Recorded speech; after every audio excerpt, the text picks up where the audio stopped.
So you wanna go hard? So you wanna be the greatest? Your life is a fantasy, and it's all for the taking. Cause the time is now, and I gotta get it. I'm a beast, I'm a freak when it comes to winning. Eyes on the prize like it's television. All room, no bust, no room, your blood. So you wanna go hard? Welcome to the show, everybody. Joseph Robert, the fantasy football counselor, and online we've got Tim here joining us. What's going on, Tim? Not much. How's it going, guys?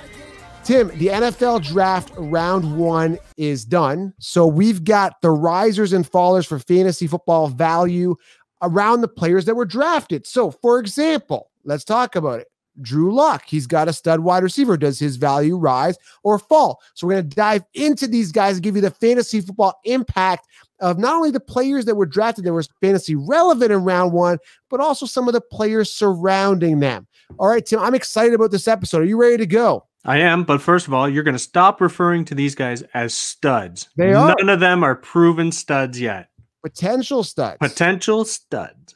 All right, before we get into that, guys, head on over to thefantasyfootballcounselor.com or link below. Get the 16-round draft solution. I'm going to help you guys dominate your leagues with the first ever and only video training, sleepers, breakouts, everything you need is here. Tim, I'm excited about 16 rounds. Tell them to go get it, please. Go get it. All right, go get it, guys.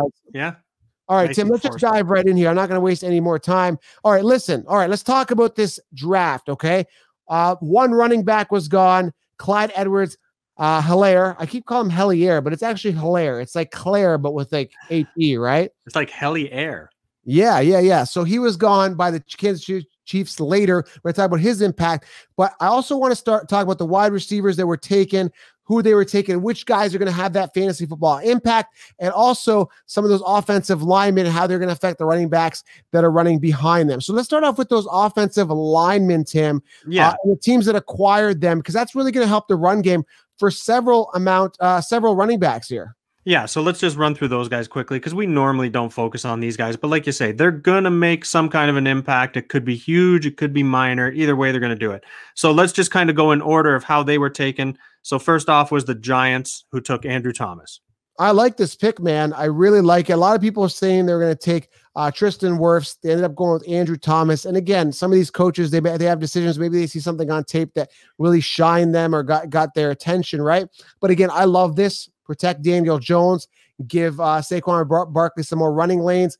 This was a smart move, something that needed to be done and addressed. They addressed it with, I think that there's a 4th pick. I'm excited, man. I'm excited for Saquon even more now. Yeah, let's see what else they get in the draft too. Let's see if they keep on building that O-line because we know they need some help there. The Browns have taken Jedrick Wills Jr. Yeah, I mean, this helps Nick Chubb and Kareem Hunt. I'm not sure who's going to get the starting role. Obviously, right now, it seems like Chubb is the guy based on last year. It helps both people, and obviously, it's going to help Baker Mayfield get some more time to throw the ball. Now, this is going to show us, man, no more excuses. You've got a great O-line, man. You've got some good receivers. You got good running backs. Like, come on, Baker, this is the year. He had most of this last year too, and everybody was high on him. So yeah, this year it's make or break, man. He either does it or he's nothing. They're giving him the tools, man. They've given him everything he can to succeed. It's up to Baker now to really make it happen. Yeah, you got it. So right behind the Browns were the Jets, who took Mekhi Becton. Yeah, I mean, Mekhi Becton here, the Jets, they need an O-line. They need to protect Darnold because at the end of the day, they need a wide receiver as well, but it was like O-line, wide receiver. They got to protect the quarterback. They got to let Le'Veon Bell run. They got to make things happen, right? If you don't protect the quarterback, you can't throw the ball. So I'm only assuming that they're going to draft a wide receiver as soon as they can in the next round or two. Yeah, let's just say the Jets need a lot of help in general. So this is one small piece of their puzzle. Just a couple picks later were the Bucks, and the Bucks took Tristan Wirfs. Yeah, great pick, and they got him. I'm surprised he fell to the 13th with talent like that. The guy's an absolute beast. I mean, they're Super Bowl contenders this year. There's no doubt about it. Brady's there. They've got Evans. They've got Gronk back. I mean, what an all-star cast. They did not get a running back. They are looking, I think they get the 45th pick in the second round, 45th overall. They are looking at guys like Dobbins, I heard is a consideration in around that state and around that time period, 45th. So again, I like it, man. I like this opportunity for whatever running back comes in. I don't know if Ronald Jones is the long-term solution. Obviously, Peyton Barber shipped off. He kind of sucks. They know that.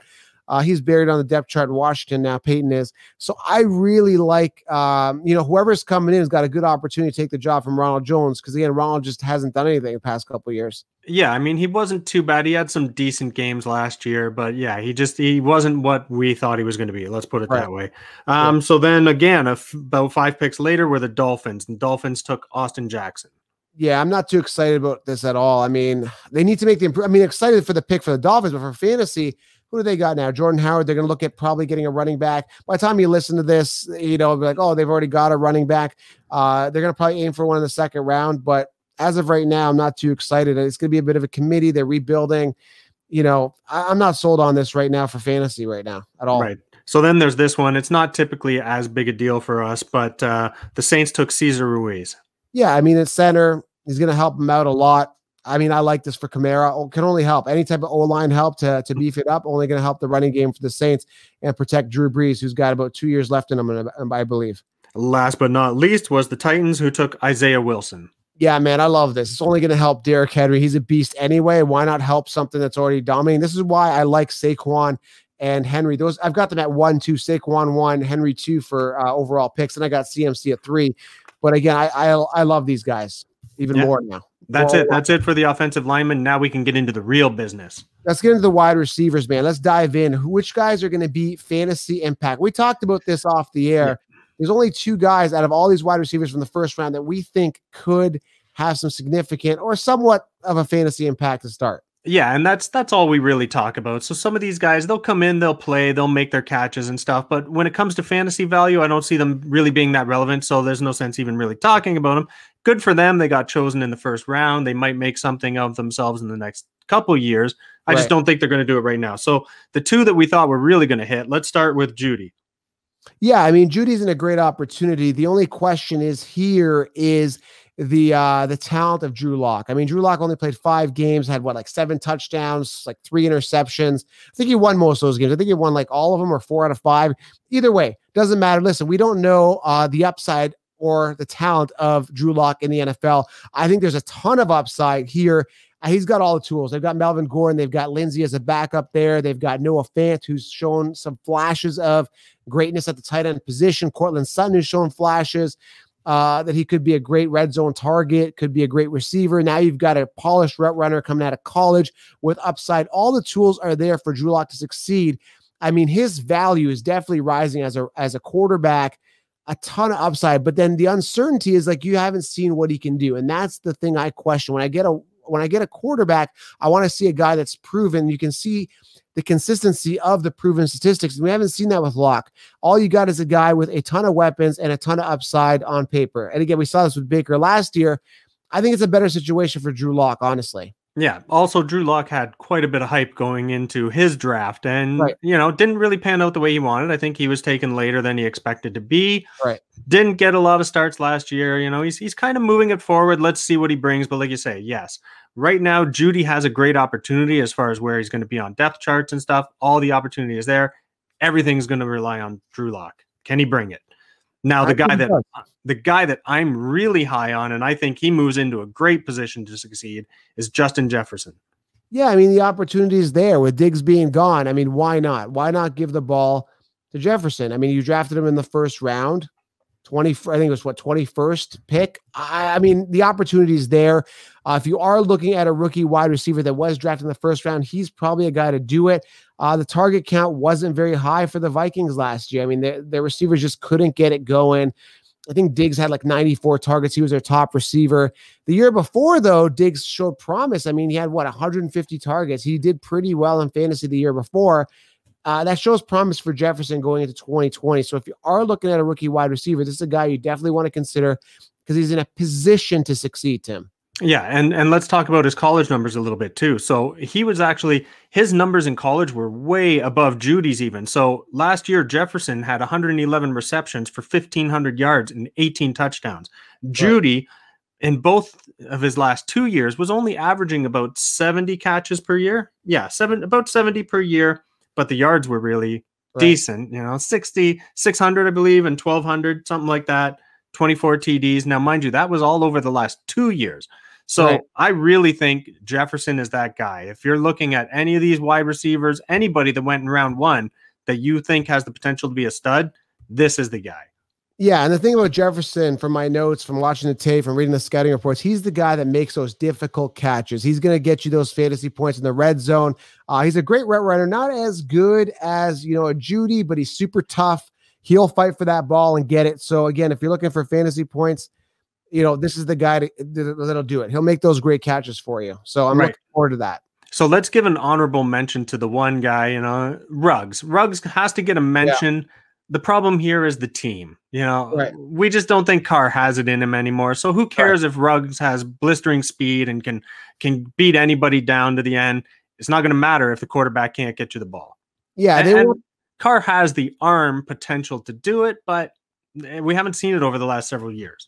The reason they got Ruggs is they want that speed. Again, they want to kind of compete with the Chiefs because Chiefs have a lot of speed. They got Tyreek. They wanted a speedster, blow the top off a secondary. Listen, you got it, but at the end of the day, Carr is throwing the ball. He has not made great fantasy receivers in the past couple of years. So again, I'm kind of concerned with Carr. Now, the way I see Ruggs playing this year, he's going to be the boom bust kind of guy. I'm picturing being like a Robbie Anderson, where Robbie Anderson has these boom games, then he busts. You know, Will Fuller had these boom games, kind of bust. I think he's not going to be as consistent as people think. The good news is when you talk about rising and falling, this helps the value of Josh Jacobs rise now. Less stacked boxes, defenses, secondaries, always going to be looking at Ruggs as a threat for that deep ball. So again, I love this for Josh Jacobs. So Josh Jacobs' value goes up. Ruggs, we don't know. I think he's going to be volatile. That's my prediction on this. Yeah. He's going to be an up and down player. He's going to have some really amazing weeks probably, and he's going to have some real duds too. Let's talk about a couple of the other wide receivers because, I mean, they got to get a mention, man. They were taken round 1. So these are top players. There's no doubt about it. Let's go with CeeDee Lamb. So CeeDee Lamb. Yeah, man. Give me your impression. Listen, this guy was number 1, number 2 prospect, you know, out of all these wide receivers. The talent is definitely there. I mean, my notes on him, acrobatic, strong, long limbs, strong hands, explosive, athletic. I can't even read right now. His yards per catch was phenomenal. I think he averaged like 21.4 yards per catch. I mean, this guy is a monster. The only problem is he's in a position where he is going on the Cowboys, and they've got 2 relatively good wide receivers. They just paid Amari Cooper huge dollars. He's a wide receiver 1. You've got Gallup, who could potentially be a wide receiver 1. Then you put in CeeDee Lamb there. I think it's a terrible home for him. You got Dak Prescott. I mean, you know, Dak can throw the ball quite often, but again, they got to focus on the run game as well. A lot of mouths to feed, and I just don't see the volume being there unless Gallup or Amari get hurt. I don't see the volume being there enough to make this guy a top 10 wide receiver. But the thing is, if he was on a team with a good quarterback and he was the wide receiver 1, the talent is there to groom this guy to a wide receiver 1 position. But we don't know yet, you know? We don't know. But that's why everything depends on where they go in the draft. So unfortunately for CeeDee Lamb, great for him.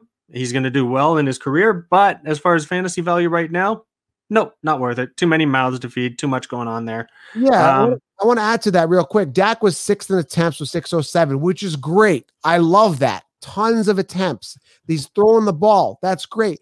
But I mean, Cooper had 119 targets. Gallup had 112. And again, to see a top 5, top 10 wide receiver, and we're not saying CeeDee Lamb is going to be that guy, but when I get a rookie in the first round, I want to see that upside, right? And he loses so much of that ceiling because, again, 230 plus targets going to the 2 receivers. Now, Cobb, who was the wide receiver 3, had 83 targets. So you got to imagine CeeDee Lamb is better than Cobb on paper, obviously. The upside is there. So let's just say, you know, Cobb had 83. Maybe this guy gets 120 targets as a ceiling.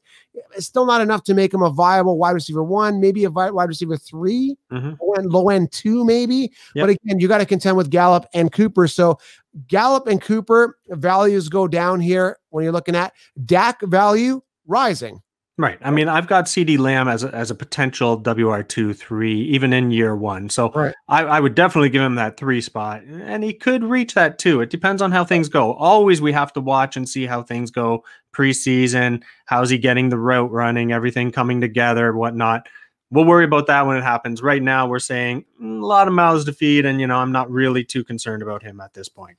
Another guy here. Hold on. Before we get into that, rising or falling, your opinion. Now with more targets, you could say things open up for Zeke, but he could lose more because they're going to go to the pass more. McCarthy likes to throw the ball. We've seen that years ago with Rodgers. I think they've become more of a throwing team. Again, really helping Dak, but it may hurt Zeke Elliott this year. What are your thoughts? Minor, very minor difference to me. I don't think a wide receiver is going to make much of a difference to him. I actually think Pollard is going to be the biggest takeaway from him. He'll be a thorn, we started seeing it last year, man, and I'm afraid that Pollard might get used a little more often and start stealing some of those numbers. That's a concern. Yeah. All right. So who are you going to after that? We are going to Jalen Rigor. Yeah. Rigor. Let's just go to Jalen. Let's put it that way. Rigor. Okay. So 21st picked by the Eagles. Listen, Alshon wasn't fully healthy last year, had around 73 targets. And I keep referencing targets because that's a really good kind of like benchmark for what I look at when I look at wide receivers and how often the quarterback throws, the volume there. I mean, if you look at it, Big Ben throws a lot, and that's why his receivers were there. If you go back to 2018, Antonio Brown had 168 targets and Juju had 166, and both of them finished in the top 10 amongst wide receivers. So again, I look at that as kind of a benchmark. So I look at it, Zach Ertz was their top receiver last year, and he's a tight end, and he had 135 targets. So he does use his tight ends. Carson does. But again, you could make the argument that he didn't have a wide receiver. So, is Jalen going to get a lot of that volume? Possible, but he's a rookie, right? The rapport needs to be built. He's still going to, maybe Carson's still going to go to those tight ends. And then you got Miles Sanders catching the ball out of the backfield. It's going to be an interesting situation. I'm not putting too much weight on Jalen right now for fantasy relevance. He could have a lot of upside, but again, I'm not excited yet, Tim. I'm just giddy. I'm not there either. So when I was looking back, his numbers in his sophomore year were really good. So that was his best year in college 2 years ago. Last year was down quite substantially for him. So to me, that's a concern too. Like, I don't want to see that. Why were you so boom this year, and then on your draft year, you're not so great? I'm not impressed with that. I think he's going to be okay for wide receiver 3 numbers, and that's it. And a lot of that is even just the team he's on, the mouths to feed, all that good stuff. We got anybody else? Yes, we have Brandon Ayuk. Oh, for Brandon the 49ers. Yeah. You're like, did I catch you? Yeah, I'm not really excited about. I mean, it depends, right? It depends on, is Debo going to be the guy? That I don't know. You got to understand, these guys spread the ball around a lot. So again, I'm not sold on anything 49ers right now in regards to being a huge volume getter. I mean, Brandon Ayuk, 22 years old, young, dynamic, looks pretty good. Arizona State. The numbers are amazing, actually. 65 receptions, 1,200 yards. Again, but you're competing with, Shanahan spreads the ball around. They've got Kittle there. They've got Debo. I don't know. Again, another situation where I got to pause and say, I'm not excited. I think Debo is still the better receiver out of the two. So, I don't know. I'm just going to stay away from him for fantasy right now. I like his numbers. I like his potential. But what I'm saying is he's on a 49ers team with a lot of mediocre weapons. And him being a rookie coming in, to me, you're always kind of a mediocre weapon when you're a rookie, unless you're that standout Saquon. And let's say, we're not seeing that right here. So that's my biggest concern, is he's just on a team with a lot of mediocre players, and he's just going to be one more thrown in there who could potentially do well. But right now, I'm not thrilled with him.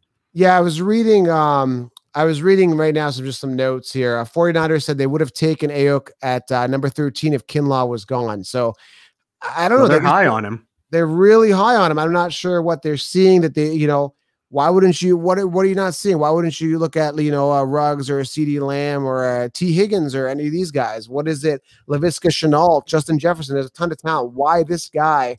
We're gonna have to see. Maybe we're wrong. Maybe this guy breaks out and becomes that'd be awesome. Jerry Rice. We should know before the season starts. I keep saying it. You'll see it in the preseason. That's what we're going to have to see. So again, I mean, his draft grade was 6.38. It was in and around where everybody else's was. I mean, 6 foot 205. I'm just not seeing what the 49ers are seeing in this guy that really wowed him. I mean, he ran a 4.5. He didn't break any records, nothing like that. Right.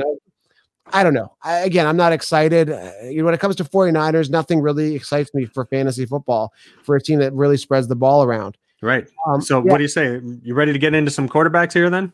Yeah, I mean, quarterbacks don't excite me right now, but yeah, let's talk about the rising and falling. Again, first of all, I want to talk about a quarterback that wasn't drafted, was drafted last year. Again, Drew Locke. I gotta make a point here. We talked about, I just really like the upside there, and Daniel Jones. Those two guys, two young guys, going into second year. I love the upside of these guys if we're talking quarterback. I just want to start this little section off with that. I mean, these guys could be a great backup quarterback with a ton of upside on your team. Right. Okay. So number 1 pick overall, Joe Burrow. Yeah, I mean, we've been looking at this. I mean, Dalton, I think he's got $17.7 million they have left of his salary in there. Their cap is tight now with Dalton sitting in there. I think his deal was from 2011 or something crazy. I don't know his whole contract structure, but Dalton is still there is the point I'm trying to make. And again, Burrow's still got to compete for that job. I don't see him starting maybe day one. He could. I mean, depends on how training camp goes and everything like that. But when you're looking at rising, I mean, with him, I mean, everybody's stocks got to rise. I mean, AJ Green, Tyler Boyd, all their stocks got to rise. But I don't put too much faith in a rookie quarterback. I mean, Kyler Murray last year, he did okay. He did great for a quarterback. But again, I don't know if Burrow's going to be as good as Kyler. I mean, the upside is there. But I mean, you looked at Burrow's numbers. I mean, he just had that one phenomenal year last year. The year prior weren't phenomenal as last year. That's just it. So I mean, you want to talk recency bias, man. His senior year was amazing. His junior year was not very good at all. Right. So why would this guy go number 1 based off of that one amazing year? If he gets a year to sit and watch, or at least half the year, which makes him fantasy irrelevant as far as I'm concerned, then it might do him some good. But if he comes in and they plug him in right away, I'm not looking for him to have a good year. Even if he is the starting quarterback for the entire year, I would not look to get him. Yeah, I mean, the ceiling is there, but again, you're on one of the worst teams, arguably. They need a lot of help everywhere. So yeah, I'm not sold on Mixon threatening to hold out. I just hate that entire offense. I'm staying away. Again, the ceiling is there for Boyd. I mean, he could be a sleeper for wide receiver, but I'm going to dodge this completely. Right. So the next quarterback that came off the board was Tua. And there's been a lot of discussion, of course, about him. He has been injured all over the place, all different parts of his body. Almost every year he's faced something. That's got to be concerning. No matter what, I don't see him being the immediate starter either. So once again, I'm saying right now, I'm not looking to draft a guy like this. To me, he's not fantasy relevant. Maybe once it starts up to DFS and it looks like maybe we're getting Fitz tragic instead of magic, then I'm going to start looking at him. Yeah, I mean, the smart move was getting Tua, right? You've got Fitz magic to start the season off, see how Tua's feeling when he's healthy. And it was smart that they comboed him with the 18th pick with Austin Jackson, the offensive tackle. So you get a quarterback, you protect the quarterback. I think they're making the right moves based on the situation that they're in. So, I mean, this is going to potentially help, obviously, the wide receivers. But again, sometimes Fitzmagic could be there, right? And he does some great things with wide receivers for fantasy relevance. So, I mean, not real huge fantasy relevance as of this moment. So, yeah. Yeah, I agree, basically. I mean, he's got some good numbers coming out of college, but even still, just all those injuries, they would concern me to begin with no matter what. Let's go to the next pick, who was Justin Herbert. Yeah, Justin Herbert here, man. What are your thoughts on him? I mean, I'm not too excited here. It is an upgrade. Of all the guys, he's got the most potential to get the fastest start, meaning I could see him starting day one. I mean, who's he battling? Tyrod Taylor. Like, come on. Again, with rookie quarterbacks, I just don't get again, when I go for a quarterback, I look at the proven statistics. You can see the trend of proven statistics.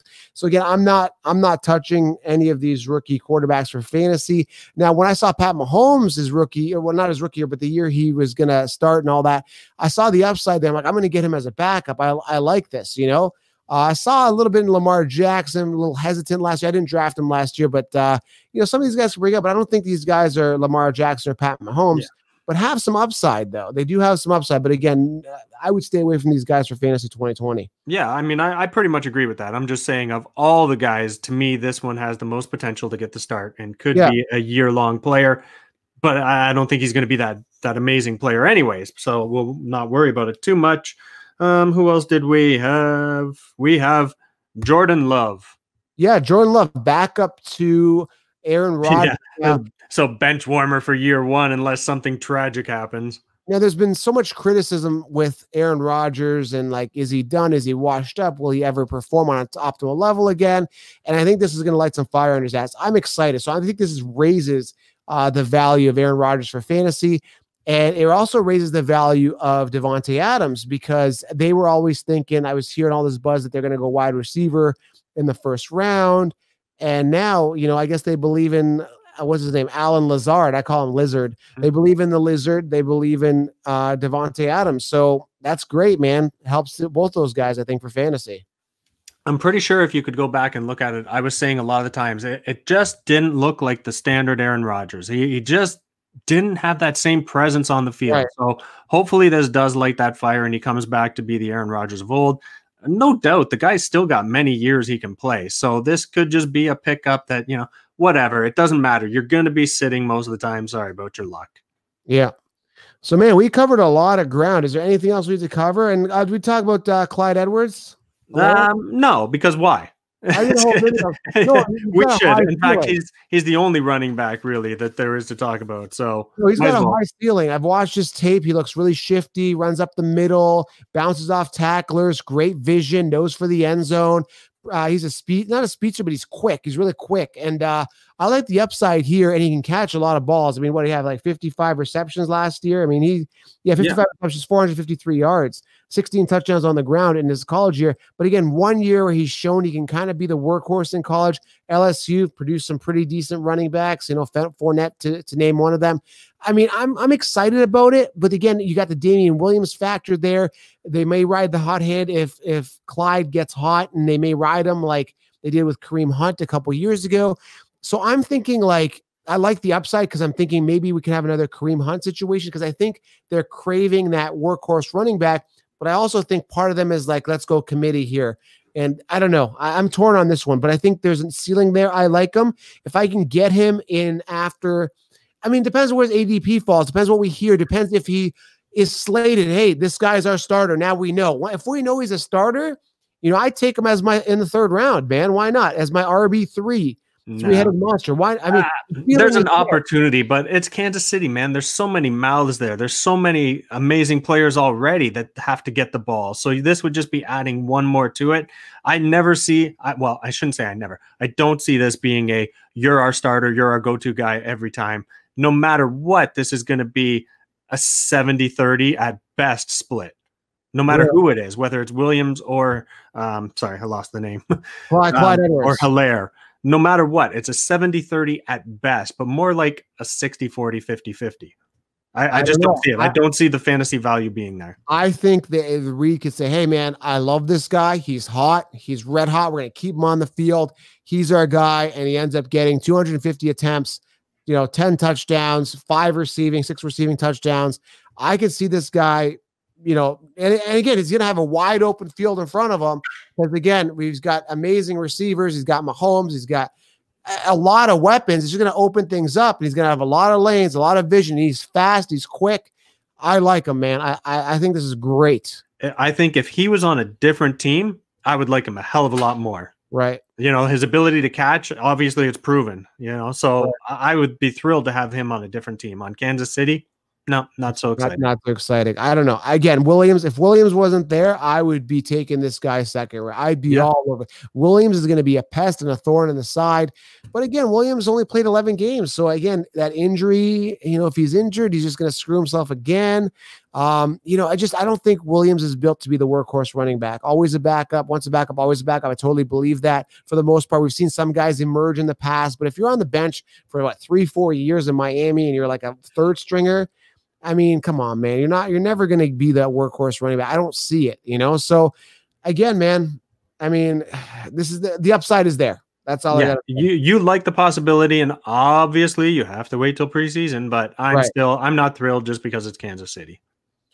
All right, Tim, round 1 of the NFL draft is done. These are the fantasy impacts. Again, we've mentioned guys that we like that could have that impact, the Jefferson of the world, the Clyde Edwards of the world. These guys could have immediate impact. We talked about the offensive tackles that are going to increase the value of guys like Le'Veon Bell, Saquon Barkley, Derrick Henry. It's hard to say raise the value of Derrick Henry. He had such a great year. but it's only going to help. So I'm excited. I'm liking the way things are starting to shift now. Tonight we're going to be watching rounds 2 and 3. More running backs are going to be coming off the board. Going to be interesting to see where they land, where Jonathan Taylor lands. I'm super excited, Tim. We got to get this video out so people can watch it before the draft. Let me just ask you too. What did you think of the overall virtual draft? How did you think it went?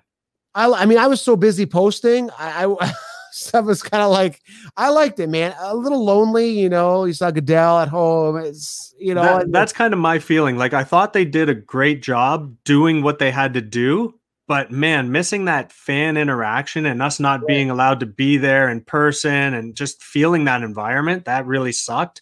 But they did a good job with what they had.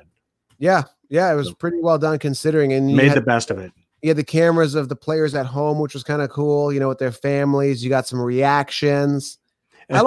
There was one, I don't remember who the player was, unfortunately, but there was one where they were all sitting on the couches and that, and he had like 5 family members around him. And then when they came back to him the second time, you could hear all this screaming in the background. And I was like, and not just that, but they actually like told the people to shut up in the background. So it was like, hey, what's going on? You got a party going on over there? Yeah. Either way, whatever. It was really cool. I liked it. It was different. I feel sorry for these guys not being able to celebrate the way, you know, they deserve to. Yeah, exactly. It's a big moment. It's a life-changing moment for these young guys. So for sure, man. Every one of them just became millionaires. Instant, right? Yeah. And they have to sit there and be quiet. Get a lottery for doing what you love. Yeah. All right, Tim. Thanks for coming on, man. Yeah, we're just gonna keep hustling away, doing some research. I got to get this down on paper, start working out, getting 16 rounds laid out. Yeah, man, thanks for being here, guys. Make sure you guys get the 16-round draft solution, guys, defensiveballcouncil.com. Tim, thanks for being here, man. I'm absolutely, brother. Excited for round 2 and 3. I got to go prepare, get the drinks out, man. Go have a nap so I can stay up late. Yeah, that's you need it. I'm an old man. We'll talk all right, brother. Guys. Yeah, have a good one. Make sure you guys subscribe and leave a thumbs up. We're out.